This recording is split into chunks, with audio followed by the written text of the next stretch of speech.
Good morning student. तो आज देखेंगे न्यूक्लियोफिलिक सब्स्टिट्यूशन रिएक्शन ऑफ हेलोबेंजीन।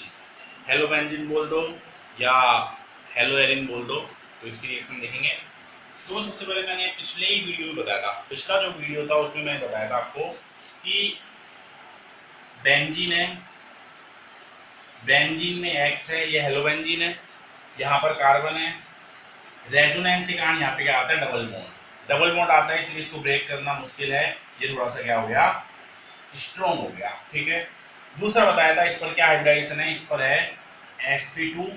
ठीक है। sp2 होने से बॉन्ड लेंथ शॉर्ट है, क्योंकि s परसेंटेज क्या है, हाई है।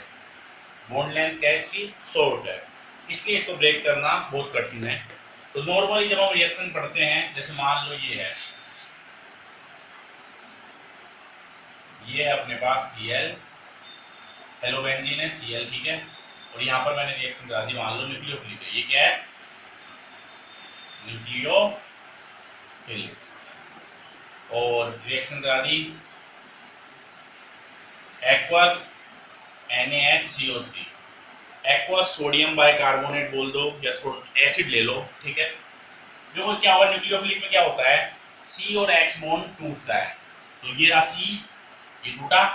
लेकिन एक बात मैंने बताई थी कि यहाँ पर, ठीक है, यहाँ पर आपने ये बॉन्ड क्या है, स्ट्रॉन्ग है। बॉन्ड क्या है, स्ट्रॉन्ग है। डबल बॉन्ड आ रहा है रेजोनेंस के कारण। ये बॉन्ड लेंथ शॉर्ट है, इसलिए बॉन्ड टूटेगा क्या, नहीं टूटेगा। इसलिए यहाँ पर क्या होगा, नो रिएक्शन। नो रिएक्शन क्यों पता लगेगा कि न्यूक्लियोफिलिक सब्स्टिट्यूशन रिएक्शन ये बहुत लेस रिएक्टिव है। लेकिन अब साइंटिस्टों ने क्या किया कि इसमें टेम्परेचर बढ़ा दिया। जैसे मान लो सपोज किया, इन्होंने क्या किया, ये है, ठीक है। अब आप इसको न्यूक्लियोफिलिक को जोड़ रहे हो, अटैक करोगे। अब इन्होंने क्या किया, टेम्परेचर ले लिया, मान लो 300 atm तो प्रेशर ले लिया, और 623 केल्विन मतलब 623 केल्विन टेम्परेचर ले लिया, और ऐसी प्रेजेंस ले ली। लेकिन देखो ये जो atm, इतना प्रेशर और इतना टेम्परेचर बहुत ज्यादा होता है। बिल्कुल ये ब्रेक हुआ, ये इस पर अटैक करा, हमारे पास बन गया फिनॉल, ये बन गया फिनॉल। लेकिन एक बात यहाँ स्पष्ट हुई कि देखो इतने टेम्परेचर और इतनी प्रेशर पर रिएक्शन कराने में काफी कॉस्ट खर्च हो गई। इसका मतलब है ये उतना अच्छा प्रोडक्ट नहीं हुई। क्या होता है, रिएक्शन भी हो अच्छी तरह, इजीली रिएक्शन भी हो जाए, और उसकी कॉस्ट भी कम पड़े, मतलब इतना टेम्परेचर देने में और इतना प्रेशर क्रिएट करने में काफी ज्यादा इंस्ट्रूमेंट लग जाएंगे। इसलिए ये इतना बेस्ट कोई प्रोसेस नहीं है। तो फिर इन्होंने देखा कि कोई electron withdrawal group, electron withdrawal group का मतलब होता है जो इलेक्ट्रॉन को खींचता है। इलेक्ट्रॉन विड्रॉल ग्रुप जैसे NO2 ले लो, NO2 पर पॉजिटिव चार्ज आता है, तो NO2 इलेक्ट्रॉन विड्रॉल ग्रुप है। अगर ये अटैच कर दें, देखो ध्यान देना, ये Cl, यहाँ पर वो न्यूक्लियोफिलिक, और यहाँ मैंने कर दिया वही NaHCO3, कौन सा, एक्वस, और यहाँ कर दिया मान लो 400 केल्विन, और इलेक्ट्रॉन विड्रॉल ग्रुप यहाँ कर दिया मान लो N। ध्यान देना, यहाँ कर दिया या पैरा पे कर दो, एक ही बात है, यहाँ कर दो, तो कर दो। देखो ये इलेक्ट्रॉन विड्रॉल ग्रुप है, NO2। ये इलेक्ट्रॉन विड्रॉल ग्रुप अटैच कर दिया मैंने ऑर्थो पोजीशन पे। जैसे अटैच किया, एक अटैच कर दिया, तो इलेक्ट्रॉन विड्रॉल ग्रुप एक अटैच कर दिया, एक जैसे अटैच किया, रिएक्शन टूट गई। जैसे मान लो इधर NaOH था, तो NaCl तो बाहर हो गया, और हमारे पास बन गया ये OH। मतलब जो रिएक्शन इतने टेम्परेचर पे हो रही थी, 623 के टेम्परेचर पे हो रही थी, वो 400 टेम्परेचर हो गई, प्रेशर भी ज्यादा नहीं देना पड़ा। तो ये रिएक्शन क्यों हुई, क्योंकि इलेक्ट्रॉन विड्रॉल ग्रुप हमने अटैच कर दिया। अब मैं इसे रीजन बताऊंगा क्यों हुआ ऐसा। इलेक्ट्रॉन विड्रॉल ग्रुप जुड़ने पर C और X से बॉन्ड क्या हो जाता है, वीक हो जाता है। एक एग्जांपल और देखते हैं, उसके बाद मैं रीजन बताऊंगा क्यों हो जाता है वीक। देखो ध्यान देना, अब मान लो मैंने ले लिया वापस ये, देखो ये वही फिनॉल, वो फिनॉल क्या, क्लोरोबेंजीन, यहाँ पर वही NaOH ले लो, NaOH, OH पे पॉजिटिव नेगेटिव और Na पे पॉजिटिव। ये बताइए आपको अब यहां पर मान लो, यहां पर वही एक्वस NaHCO3 ले लिया, यहां पर ले लिया हमने 378 कैलोरी। अब कम लिया, कम का मतलब है इन्होंने क्या किया, अब एक NO2 और एक यहाँ पे NO2, मतलब इसने दो NO2 ग्रुप जोड़ दिए, इलेक्ट्रॉन विड्रॉल ग्रुप दो जोड़ दिए। देखो अब दो जोड़ने पर देखो टेम्परेचर और कम हो गया, वो इजीली बाहर हो गया, ये अब बना क्या, देखो OH यहाँ पे NO2 और यहाँ पे NO2।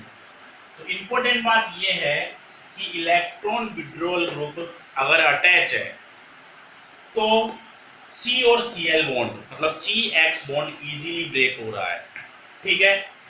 इसी तरह से हम एक मेथड और देख सकते हैं। अब देखो अगर मान लो यहां पर मैं वही लेता हूं, वही क्लोरोबेंजीन है, अब की बार इलेक्ट्रॉन विड्रॉल ग्रुप मैंने ऑर्थो पैरा तीन जगह लगा दिए, ऑर्थो और पैरा के तीनों जगह लगा दिए। फिर इन्होंने देखा वापस वही NaOH, वो रिएक्शन वही एक्वस NaHCO3, और यहाँ पे जैसे टेम्परेचर और कम पड़ा, टेम्परेचर कम पड़ा तो क्या बाहर हो गया, वही देखो NaCl तो बाहर, OH इधर जुड़ गया, मतलब ये बॉन्ड और इजीली ब्रेक हो गया, मतलब हमारे पास बन गया ये OH NO2 NO2 और यहाँ पे भी NO2, इसको बोलते हैं पिक्रिक एसिड, पिक्रिक एसिड। अब वही बात आ गई यहाँ पे, देखो इंपॉर्टेंट बात कि टेम्परेचर पहले था बहुत ज्यादा जब आपने एक भी नहीं जोड़ा, जैसे ही एक आपने हटाया, एक इलेक्ट्रॉन विड्रॉल ग्रुप जोड़ दिया तो टेम्परेचर कम हो गया, आपने दो जोड़ दिए इलेक्ट्रॉन विड्रॉल ग्रुप तो टेम्परेचर और कम हो गया, और आपने तीन जोड़ दिए इलेक्ट्रॉन विड्रॉल ग्रुप तो टेम्परेचर और कम हो गया। मतलब वो कम टेम्परेचर पे ये बॉन्ड टूट रहा है, इसका मतलब है ये बॉन्ड वीक हो रहा है। जैसे जैसे इलेक्ट्रॉन विड्रॉल ग्रुप अटैच हो रहे हैं वैसे वैसे C और X बॉन्ड क्या हो रहा है, वीक हो रहा है। अब क्यों हो रहा है, क्यों हो रहा है उसका रीजन देखते हैं। सबसे पहले आपको पता लग गया ना कि क्या कंडीशन हुई, शुरू शुरू में रिएक्शन नहीं हुई, उसके बाद रिएक्शन हो गई। अब देखो ध्यान देना, देखो अगर जैसे मान लो जो एक कंडीशन हो रहा है वही Cl और यहां मैं जोड़ देता हूं NO2, मतलब ये जो NO2 है ये किस पे जोड़ दिया मैंने, मेटा पे जोड़ दिया, मेटा पोजीशन है पता है ना आपको, मेटा, ये मेटा M, मेटा पोजीशन पे जोड़ दिया, तो यहां पर है ना इस बॉन्ड के वही 273 केल्विन टेम्परेचर और 300 atm प्रेशर, और वही OH न्यूक्लियोफिलिक तब टूटेगा ये, मतलब देखो टेम्परेचर वही है।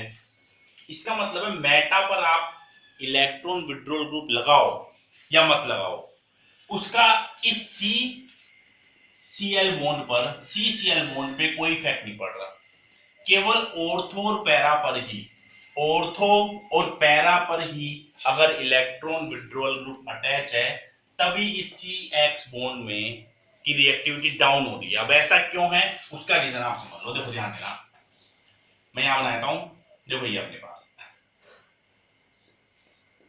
अपने NO नेगेटिव, यहाँ पे डबल बॉन्ड, यहाँ पे पॉजिटिव, ये चार वैलेंसी हो गई, मतलब नाइट्रोजन पे पॉजिटिव चार्ज है इसलिए इलेक्ट्रॉन विड्रॉल है, ठीक है। अब जैसे मान लो इसको मैं रख करता हूं क्योंकि अपन तो इसका पढ़ रहे हैं, यहाँ पर मैंने Cl लगा दिया और यहाँ पे मैं मान लो NO लगा दिया, यहाँ पे NO नेगेटिव, यहाँ पे पॉजिटिव। देखो अब हम पढ़ते हैं इसका रेजोनेंस, देखो ध्यान देना, ये लोन पेयर है, ये इस पे गया, पता है ना आपको रेजोनेंस, ये इस पे गया, देखो ध्यान देना। हाँ तो इसका रेजोनेंस बताया था मैंने कि देखो यहाँ पे वापस बताया था इसको, देखो यहाँ पे ध्यान देना, ये लोन पेयर है, मान लो मैंने ऑर्थो पर NO2 ग्रुप अटैच कर दिया, NO2 ग्रुप ऑर्थो पोजीशन पर अटैच कर दिया, तो क्या होगा, देखो इसका बॉन्ड यहाँ गया तो ये वाला बॉन्ड इस पे गया, इस पे नेगेटिव आ गया तो यहाँ, ठीक है, इसमें पॉजिटिव आ गया, यहाँ से बॉन्ड गया ना इसलिए लोन पेयर गया इस पे, ठीक है। अब ये नेगेटिव इस पे गया तो फिर ये इस पे आ गया, इस पे नेगेटिव आ गया तो आ गया नेगेटिव। रेजोनेंस बताया था आपको पहले भी, ये बॉन्ड इस पे गया तो ये वाला इस पे गया मतलब इस पे नेगेटिव आ गया, क्योंकि आप रेजोनेंस जब देखते हो फिर आगे शिफ्ट हो जाएगा नेगेटिव इधर और ये इधर, ठीक है। आगे जब आप इसे देखते हो तो आपको दो तीन बातें ध्यान रखनी है, ध्यान रखना। सबसे पहली बात है कि नेगेटिव चार्ज कहाँ आया, नेगेटिव चार्ज आया है हमारे पास ऑर्थो पे, ये ऑर्थो है और पैरा पे, ठीक है, और ऑर्थो पे, मतलब नेगेटिव चार्ज आया है ऑर्थो और पैरा पोजीशन पे। अगर सपोज किया ऑर्थो पर इलेक्ट्रॉन विड्रॉल ग्रुप है तो ये क्या खींचेगा, क्या इलेक्ट्रॉन, देखो इसमें नेगेटिव है और एन पे पॉजिटिव है तो इससे इलेक्ट्रॉन खींच लेगा। इलेक्ट्रॉन खींचने से क्या होगा, ये जो बॉन्ड है ना, ये वाला बॉन्ड सी एक्स बॉन्ड, ये रहा CCl बॉन्ड, ये क्या हो जाएगा, वीक हो जाएगा। इलेक्ट्रॉन खींचने से ये सी और Cl बॉन्ड क्या हो जाएगा, वीक हो जाएगा। वीक होने से इजीली ब्रेक हो जाएगा, पहली बात। दूसरी बात देखो, अगर मान लो ये पैरा पे होता, NO2 अगर पैरा पे होता, यहाँ पे होता NO2, तो वही बात है, यहाँ पे देखो पैरा पे भी नेगेटिव आया है तो ये भी इलेक्ट्रॉन खींच लेगा। जैसे इलेक्ट्रॉन विड्रॉल ग्रुप खींचेगा इलेक्ट्रॉन, ये बॉन्ड क्या हो जाएगा, वीक हो जाएगा, इसलिए क्या होगा, ये भी इजीली टूट जाएगा। तो दो तीन रिएक्शन हमने देखी थी ना अभी, उसमें यही था कि वीक बॉन्ड, ध्यान देना, electron withdrawal group present on ortho and para position, then CH bond weak, so nucleophilic reaction easy हो जाएगी। जब तो टेम्परेचर डाउन रहा था, ठीक है, लेकिन अभी मैंने बताया मेटा पर अगर NO2 आ जाए, मान लो इस पे आ गया NO2, तो मेटा पे नेगेटिव है क्या, नहीं है, यहाँ क्या नेगेटिव नहीं है, मेटा पर यहाँ पे भी नहीं है और मेटा पर यहाँ पर भी नहीं है, मतलब मेटा पोजीशन पर नेगेटिव चार्ज नहीं आ रहा। इससे NO2 अगर मेटा पे लगाओगे तो इलेक्ट्रॉन खींच नहीं पाएगा, ठीक है, और खींच नहीं पाएगा तो इस CH बॉन्ड पर कोई इफेक्ट नहीं पड़ेगा, इसलिए टेम्परेचर उतना ही लेना पड़ेगा। देखो तो वही बात यहाँ इंपॉर्टेंट है कि when meta electron withdrawal group attach on ortho and para position, then CX reactivity affected होगी and CH bond easily break, ठीक है, and nucleophilic reaction easily। लेकिन अगर आप but electron withdrawal group attach on meta position, then not affected reactivity on CX bond की जो reactivity है वो कोई इफेक्ट नहीं पड़ेगा उसका, क्योंकि आपको दिख रहा है कि मेटा पोजीशन पर एक भी नेगेटिव चार्ज नहीं आया है, ठीक है। तो इस तरह से आप इसे सोल्व कर सकते हो, इसे आप नोट डाउन करो ढंग से और इसको ढंग से नोट्स में लिखो, तब जाके आप इजीली इसे समझ पाओगे, ठीक है। इसको उतारो आप लोग, मैं आगे बताता हूँ। हाँ तो स्टूडेंट अब देखो इसमें एक दो टॉपिक और बचे हैं, जैसे मान लो बात करते हैं BHC की, BHC बेंजीन हेक्सा क्लोराइड, इसको गैमेक्सिन भी बोलते हैं। अभी ध्यान रखो, बेंजीन हेक्साक्लोराइड। सबसे पहले एक रिएक्शन आपको पिछले वीडियो में बताई थी, तो ये है बेंजीन। बेंजीन के सभी पे कार्बन है, सभी कार्बन के पास क्या है, हाइड्रोजन है।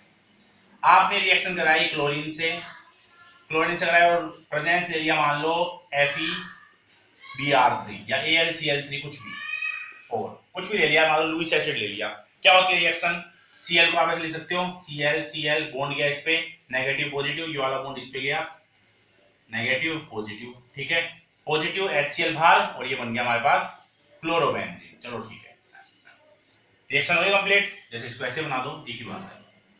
तो ये तो बन गया, हमने पहले पढ़ा था। लेकिन अगर मान लो BHCl, जैसे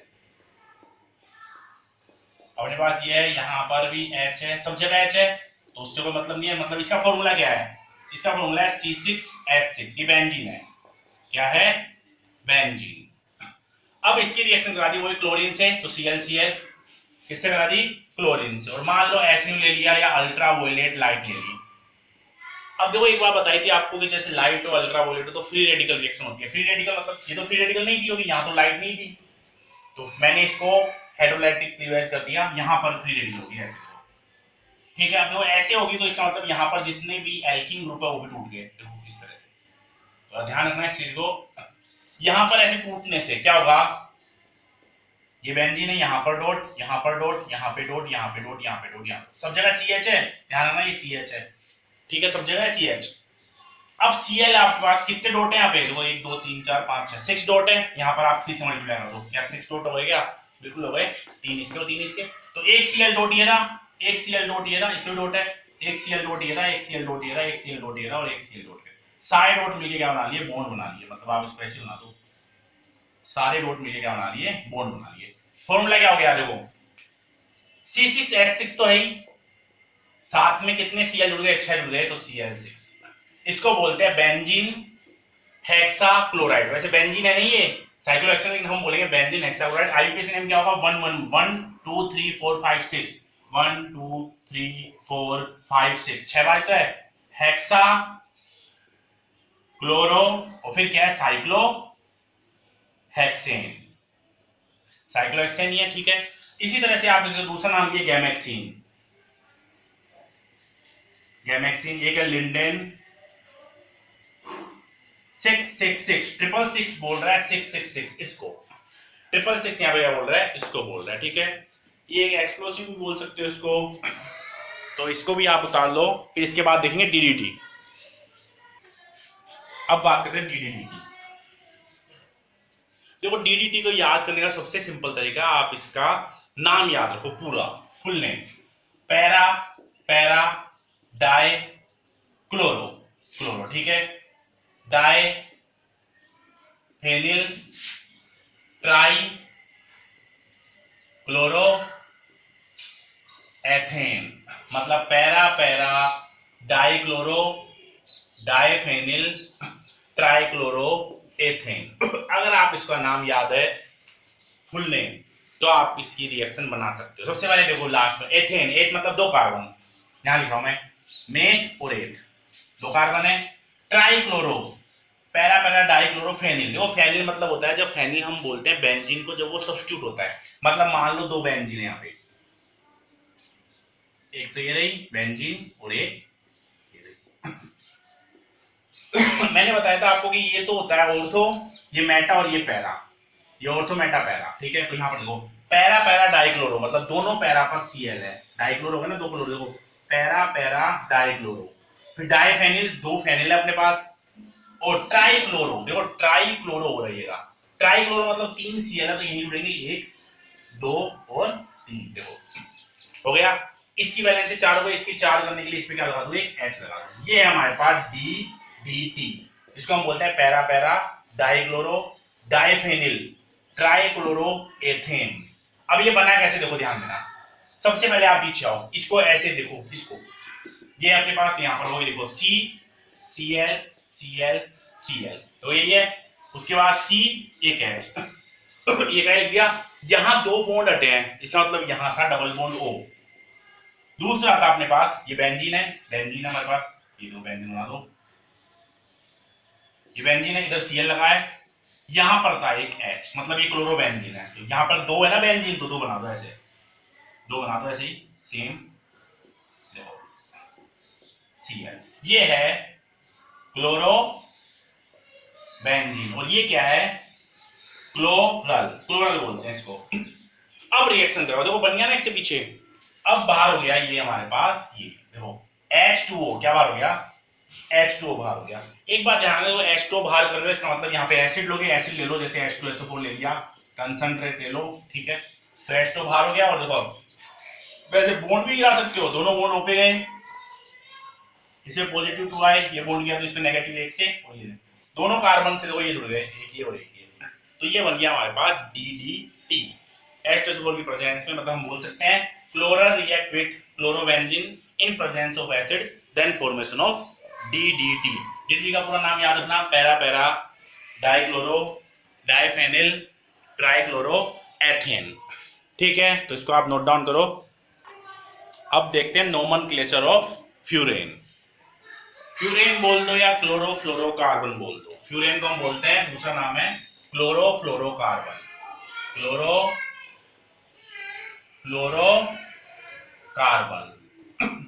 क्लोरोफ्लोरोकार्बन मतलब है क्लोरो मतलब Cl, फ्लोरो मतलब F और कार्बन मतलब C, मतलब जिसमें Cl F और C आए तीनों प्रेजेंट हो तो वो होता है क्लोरोफ्लोरोकार्बन। अब इसका नोमेनक्लेचर है, काफी इंपॉर्टेंट है भी, कई बार आया हुआ बोर्ड में, तो सर इसका नोमेनक्लेचर का फॉर्मूला है फ्रियोन XYZ, ये आपको फॉर्मूला याद रखना है। X क्या है, X है C-1, मतलब C के नंबर में से 1 माइनस कर दो, यहाँ पे Y है अपने पास H+1, हाइड्रोजन की संख्या जो भी है उसमें +1 ऐड कर दो, और Z है हमारे पास नंबर ऑफ फ्लोरीन, F की संख्या, नंबर ऑफ फ्लोरीन कितना है, अपने आप फ्लोरीन क्या है, जैसे मान लो ये आ गया CH वो CFCl3, ये क्वेश्चन आ गया, इसका आईयूपीएसी नाम दिया, नोमेनक्लेचर ऑफ फ्रियोन बताना है। अब देखो इसको जैसे मान लो CHCl3 वाला है और CF3 वाला ठीक है, इसका हमें बताना है नोमेनक्लेचर ऑफ फ्रियोन। तो देखो सबसे पहले X, कार्बन के नंबर क्या है 1 -1 0, X 0 आ गया।